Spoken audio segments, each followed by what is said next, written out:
Kita bahas sedikit dari sesi pertama tentang perikatan, perjanjian, dan kontrak.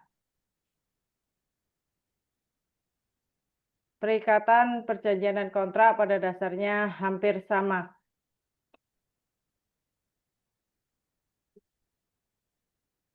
Saya jelaskan, dalam hubungan perjanjian, perikatan, dan kontrak adalah suatu hubungan di mana perjanjian menimbulkan adanya suatu perikatan.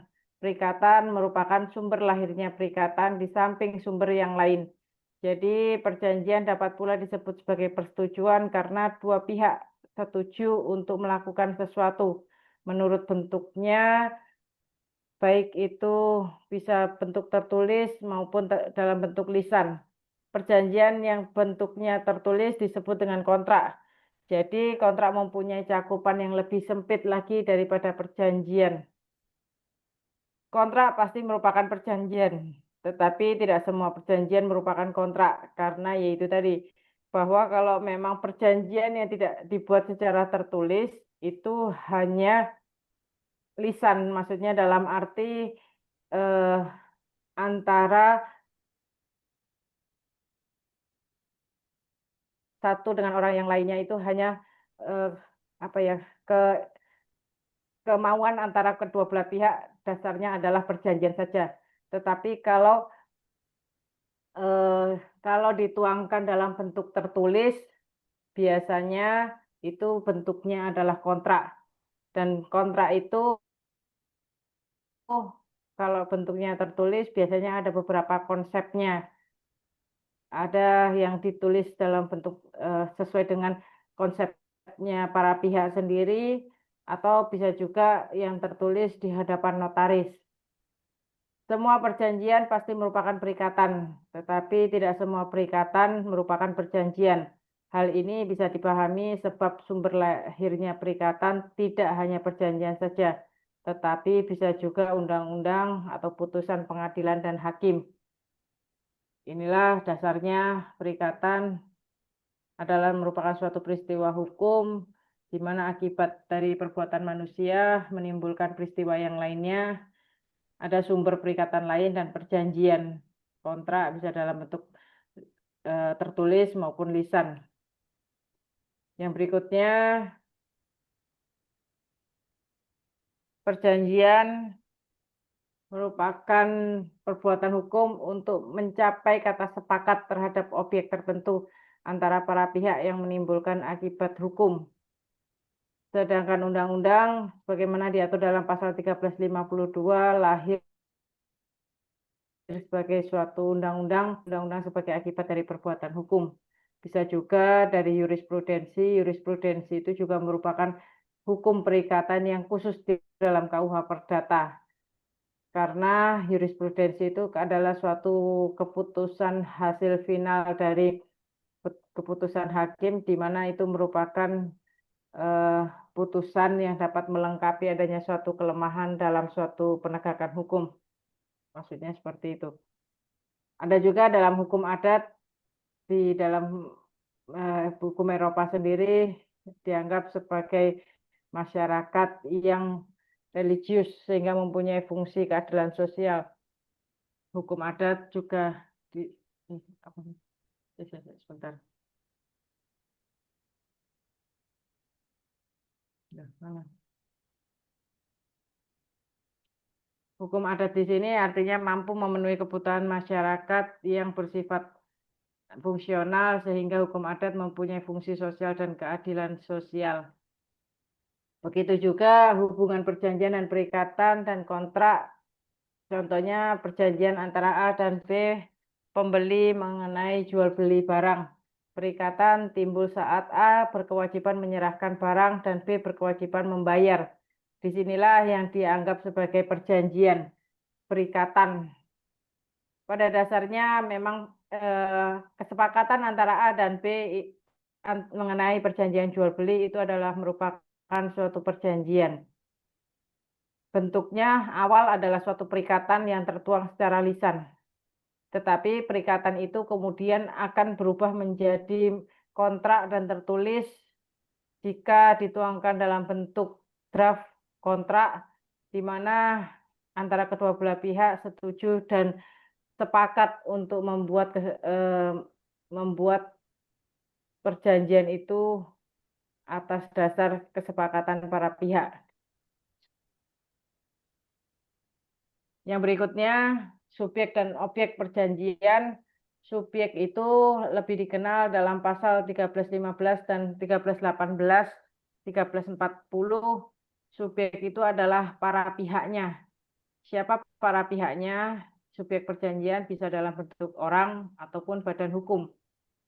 Subjek perjanjian, pihak yang terkait di dalamnya adalah suatu perjanjian sebagaimana diatur dalam pasal 1320, itu harus memenuhi syarat subjektifnya.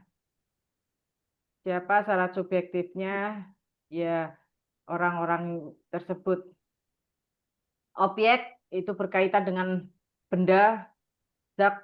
Kalau di dalam pasal 1332, 1334, zat itu adalah benda, bisa dalam bentuk benda bergerak, benda tidak bergerak, benda berwujud, tidak berwujud, itu semua adalah benda. Apa benda bergerak? Ya, benda yang bisa dipindahkan, bisa bergerak dari tempat satu ke tempat yang lain. Benda tidak bergerak seperti rumah, tanah, itu adalah benda tidak bergerak. Benda tidak berwujud itu bentuknya adalah hak kekayaan intelektual atau haki, itu adalah hak tidak berwujud. Jadi memang bisa dianggap sebagai benda, tetapi bendanya dalam arti bisa dimiliki oleh seseorang. Ini yang dimaksud dalam subjek dan objek perjanjian. Antara subjek dan objek perjanjian ini antara satu dengan yang lainnya saling berkaitan, di mana antara pihak yang satu adanya suatu objek pasti harus ada subjeknya atau objeknya. Sebagaimana diatur dalam pasal 1320 ada subjek perjanjian, yaitu seseorang yang sudah dianggap dewasa, cakap. Yang kedua, sehat jasmani dan rohaninya. Objek yang diperjanjikan itu jelas dan sebab yang halal. Jadi dalam melakukan suatu perjanjian, objeknya itu harus halal. Tidak boleh melakukan suatu perjanjian atau kontrak dengan maksud untuk melakukan hal-hal yang melanggar ketentuan norma agama, norma kesusilaan, dan kesopanan. Sampai di sesi pertama ini yang kemarin dari diskusi sudah sempat dipahami atau belum? Sudah mengerjakan semua ya? Karena terakhir kalau tidak salah hari ini terakhir. Siap Ya. sudah Ibu. Sudah mengerjakan semua. Tapi kalau saya lihat kayaknya di sesi kedua belum semua ya mengerjakan. Kalau saya sudah Ibu. Oh sudah. Syukur kalau sudah. Saya lihat soalnya kalau yang di sesi kedua memang terakhir tanggal 26, saya lihat memang belum semua. Karena saya hanya memberikan komentarnya, hanya masih beberapa saja. Ada pertanyaan dulu sampai di sini? Di sesi pertama. Itu kalau saya lihat tes formatifnya itu sudah dikerjakan atau belum ya? Itu Tes formatif. Tidak bisa dibuka, Bu. Ada yang tidak bisa buka atau gimana? Bisa? Ada yang tidak bisa dibuka. Ada yang tidak bisa dibuka, Ibu. Tidak bisa dibuka? Iya. Kemarin itu saya coba, itu harus di-download H5P-nya dulu. Aplikasi H5P dulu baru bisa membuka ininya, tugasnya. Cuman masalahnya kan karena saya yang tutornya kan nggak mungkin juga saya mengerjakan. Coba di-download H5P, itu coba nanti dikerjakan. Soalnya dari penilaian itu kan masuk di nilai tes formatifnya juga. Jadi kalau tes formatifnya enggak diisi ya nanti nilainya enggak lengkap nanti takutnya. Ya. Untuk yang Masih sesi banyak 1 yang kan belum belum mengerjakan kayaknya. download, Bu. Itu gimana, Jadi Bu? H5P-nya Bu ya dibuka ya. Sesi apa? H5P-nya Bu ya. Iya, itu kalau nggak salah ada 5 soal, sekitar 5 soal setiap sesinya. Jadi kulit tahu nak mana aku nak nengok ah. Coba pakai lu pakai HP ini. Pinjam Bu. Ya, Nanti ada lu ada yang mau ditanyakan dulu di dalam sesi pertama mungkin dari bahannya atau apa yang berkaitan dengan sistem ini kadang kan masih baru ini kan diperbaiki soalnya. Baru tahun ini juga ini ada tuh web ini.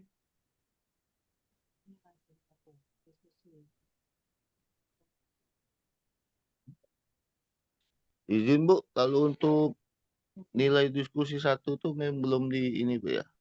Belum di Kalau penilaian itu enggak ini Pak, enggak ada di diskusi itu enggak ada ring nilainya saya.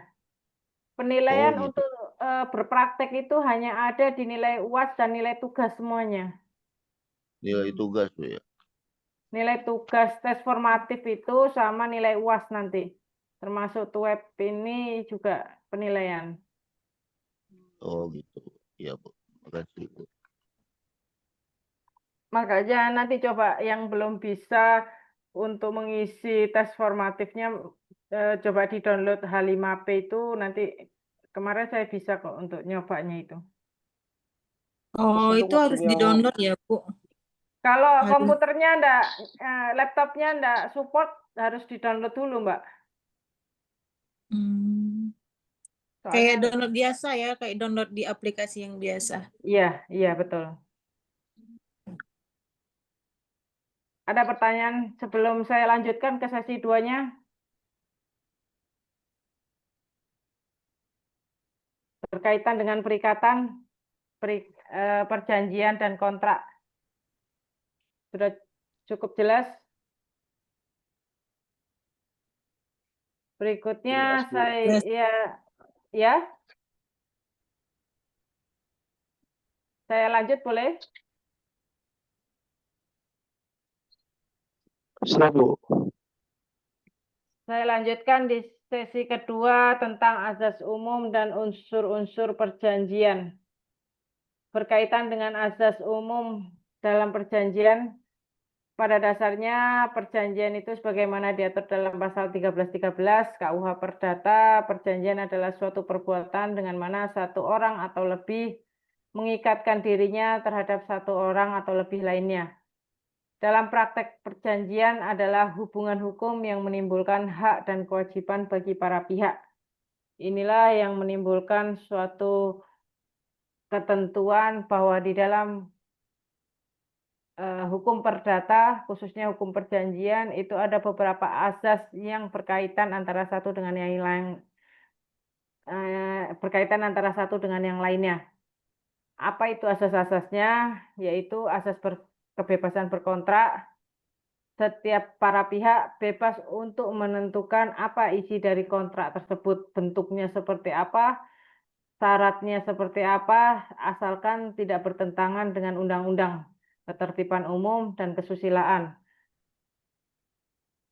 Asas kebebasan berkontrak ini tidak ada suatu patokan yang sesuai atau yang pasti dalam suatu kontrak. Yang penting biasanya orang membuat suatu kontrak itu kan tidak melenceng dari ketentuan yang ada. Membuat kontrak ya pasti harus ada siapa subjek dan objeknya. Subjeknya siapa? Antara si A yang dalam arti berkedudukan di mana, laki-laki atau perempuan, biasanya dibubuhkan dengan adanya KTP, alamat, pihak B juga seperti itu, berkedudukan di mana dia sebagai pembeli atau penjual atau penyewa, disitulah isinya. Bentuknya seperti apa, itu sesuai keinginan para pihak.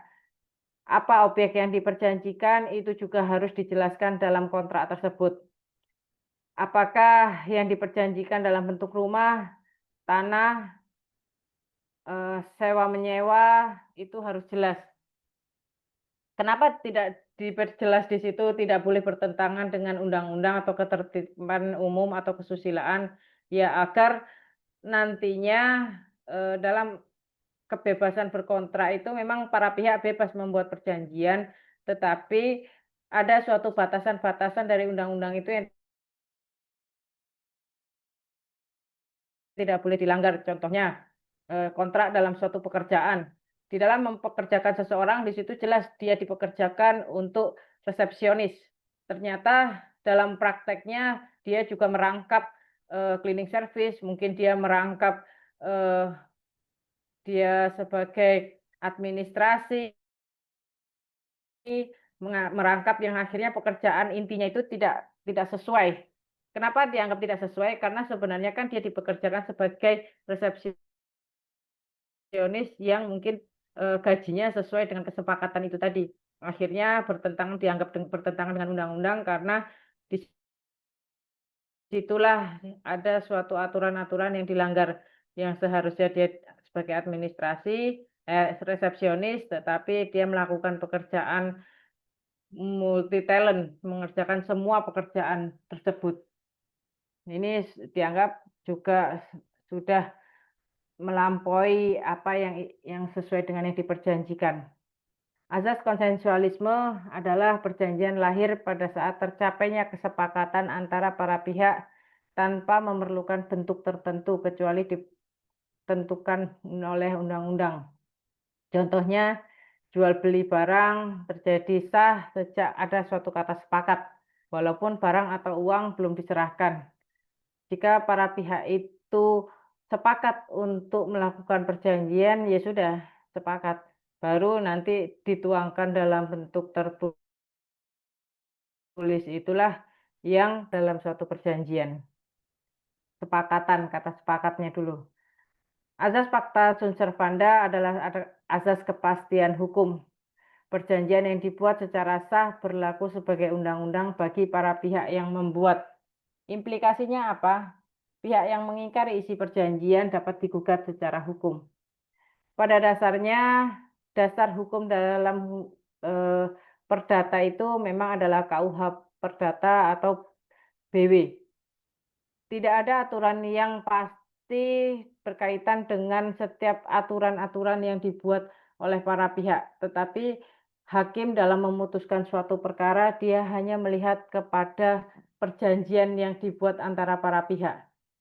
Jika perjanjian itu sah secara hukum, perjanjian yang dibuat itu memenuhi syarat, biasanya syarat formalitasnya, syarat materialnya adalah yang dilihat adalah perjanjiannya saja. Makanya di dalam gugatan yang dibuat dalam hukum perdata, hakim hanya akan melihat pacta sunt servandanya atau perjanjian yang dibuat oleh para pihak itu adalah sebagai suatu undang-undang. Jika ada salah satu pihak yang melanggar apa yang ada diperjanjikan dalam perjanjian itu, dia melanggar pacta sunt servandanya itu tadi. Itikat baik dari para pihak itu juga diperlihatkan dalam asas hukum perjanjian. Bagaimana diatur dalam pasal 1338 ayat 3. Perjanjian harus dilaksanakan dengan sikap jujur, terbuka, dan tidak merugikan pihak lain. Itikat baik subjektif adalah kejujuran prinsip pihak, di mana itikat baik objektif adalah kepatutan dan kewajaran menurut norma masyarakat. Dari sinilah yang kemarin dalam diskusi yang telah disampaikan, asas apa yang berkaitan dengan kasus Doni kalau nggak salah ya. Kemarin kan gitu. Asas yang masuk di dalam kasus diskusi itu kemarin apa gitu kan. Itu asas yang dilanggar adalah pacta sunt servanda. Karena Doni dianggap menyelewengkan atau dia tidak mengikuti apa yang diperjanjikan tadi. Kemarin kan dalam tugas kan ada seperti itu ya. Terus dia melanggar apa yang terjadi memang di dalam hukum perjanjian itu 4 asas ini saling berkaitan antara satu dengan yang lain. di mana baik asas kebebasan berkontrak itu juga berkaitan terhadap asas konsensualismenya. Kemarin di dalam diskusi kedua, Doni dan Bima membuat perjanjian jual beli motor secara tertulis.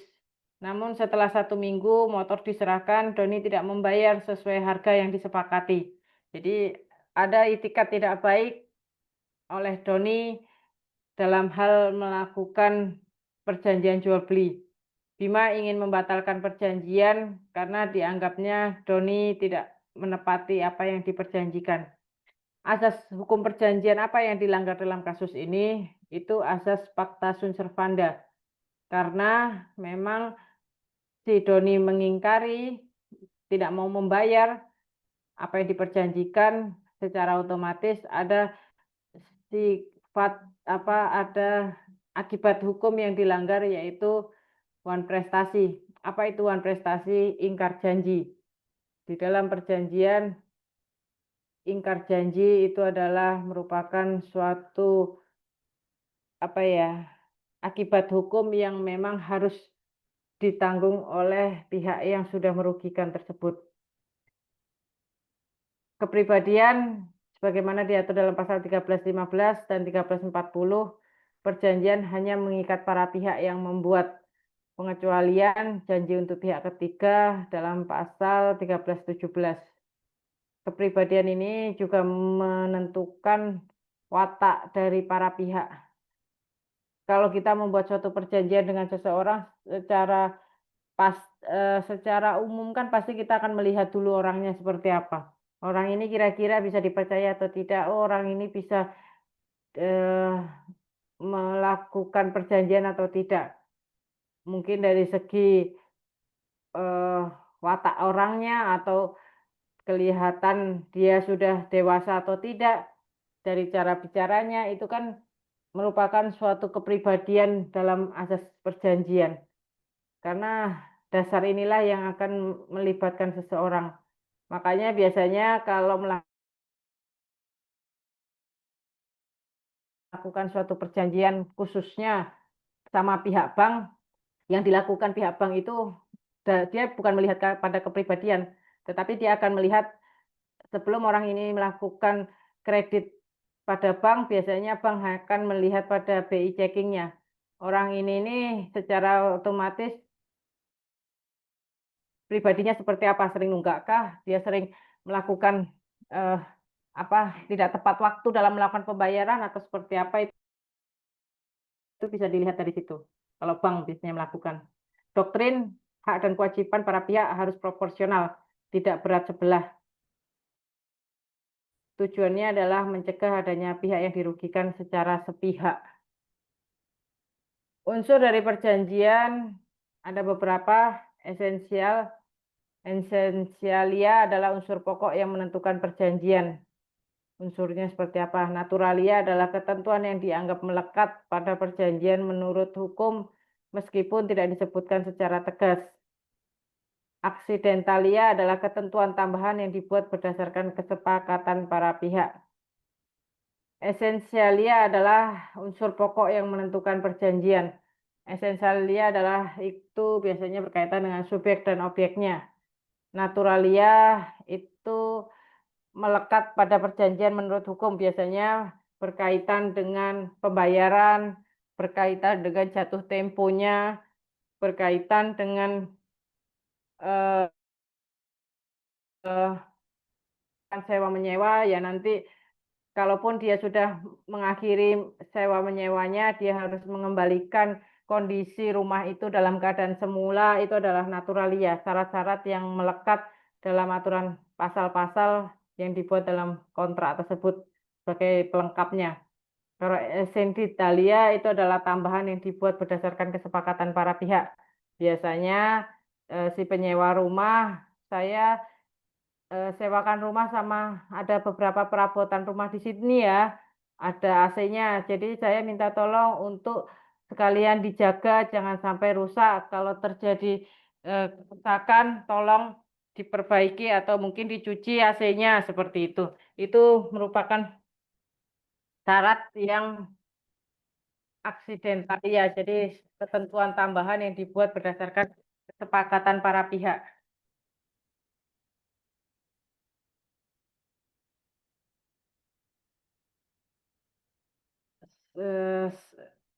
Sebentar untuk Zoom meetingnya, kayaknya ini kan biasanya kalau Zoom ini kan cuman 40 menit.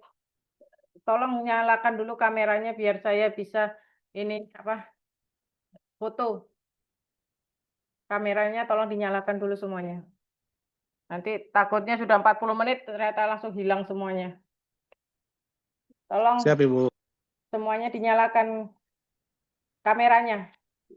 Saya minta waktu Siap, Bu. 5 menit aja kok. Yang belum Siska, Lia, Lesia,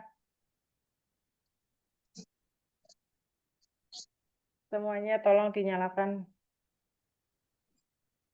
Tidak lama saya minta waktunya. Sudah? 12 orang? Senyum. 1, 2, 3.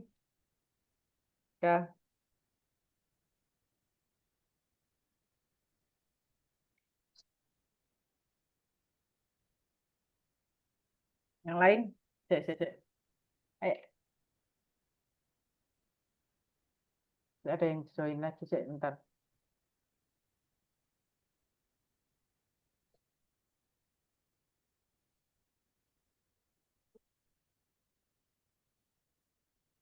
Ya, saya lanjut ya. Ada contoh asas penerapan kasus. Ini yang kemarin dijelaskan, asas kebebasan berkontrak A dan B bebas menentukan harga sewa. Asas konsensualismenya adalah perjanjian sah sejak A dan B sepakat waktu pembayarannya nanti. Akan disepakati mulai menempati rumah tersebut, mulai bulan apa, itu adalah sepakat pembayarannya juga. Esensialianya terletak pada rumah yang disewa, jangka waktu dan harga sewa itu merupakan asas yang berkaitan esensialnya. Aksidentalianya adalah yaitu tadi saya bilang bonus perabotan gratis. Bonus perabotan gratis bukan berarti gratis dia boleh nanti kalau dia pindah dia membawa perabotan itu enggak. Jadi dia boleh menempati rumah itu dengan fasilitas mungkin meja makan, meja tamu atau AC yang tadi saya jelaskan tadi. Jadi ada beberapa persyaratan-persyaratan yang memang itu boleh dipakai oleh para pihak. Ini yang berkaitan dengan asas-asas perjanjian bahwa memang asas perjanjian ini tidak boleh dilanggar atau tidak boleh diindahkan oleh para pihak. Jadi para pihak itu sendiri juga harus sama-sama apa ya melindungi apa yang ada di dalam perjanjian itu tadi. Jangan sampai nantinya para pihak itu tidak sepakat yang akhirnya akan berdampak kepada mungkin adanya akibat hukuman prestasi atau mungkin bisa juga karena perbuatan melawan hukum. Itulah yang biasanya akibat hukum yang biasanya sering terjadi di dalam hukum perdata. Kalau di dalam hukum perdata itu secara garis besar memang tuntutan antara para pihak itu adalah tidak lain kalau adanya suatu gugatan perdata biasanya adalah tuntutan ganti rugi, biaya dan bunga. Kalau di dalam hukum pidana biasanya kan akibat hukumnya para pihak itu biasanya kan dipenjara, ada sanksi hukumnya kurungan, itu biasanya kalau pidana. Dan kalau pidana tahu dia sudah melanggar ketentuan melakukan pencurian, pemerkosaan, pembunuhan, ya pasti dasarnya adalah ya pasti akan sesuai dengan pasal yang tertera di situ. Tetapi kalau di dalam hukum perdata, selagi para pihak tidak mengajukan tuntutan atau gugatan, ya pihak polisi pun tidak akan memproses perkara tersebut. Dan biasanya kalau di dalam hukum perdata itu urusannya bukan ke kepolisian kepolisian, langsung mengajukan tuntutan atau mendaftarkan gugatan itu langsung ke pengadilan. Jadi contohnya kalau saya melakukan kesepakatan jual beli, ternyata salah satu pihak melanggar apa yang diperjanjikan. Dalam arti dia tidak membayar tepat waktu, sampai waktu yang telah saya tentukan dia masih mangkir. Saya bukannya datang ke kantor polisi untuk meminta orang ini dipanggil dan dimintai keterangan, tidak. Yang saya lakukan hal pertama adalah saya datang ke pengadilan mengajukan gugatan bahwa ada wan prestasi yang dilanggar oleh si B karena tidak membayar tepat waktu. Ada beberapa tuntutan ganti rugi yang saya sudah dirugikan sampai puluhan juta dari perjanjian yang telah dibuat seseorang tersebut atau pihak lawan. Jadi memang karena hukum perdata itu sifatnya adanya suatu aduan, ada suatu yang mengadu, berarti yaitu tadi dia mengajukannya kepada pengadilan. Ada suatu tuntutan yang dia laporkan kepada pengadilan bahwa si A dan si B dia melanggar ketentuan yang telah disepakati itu tadi.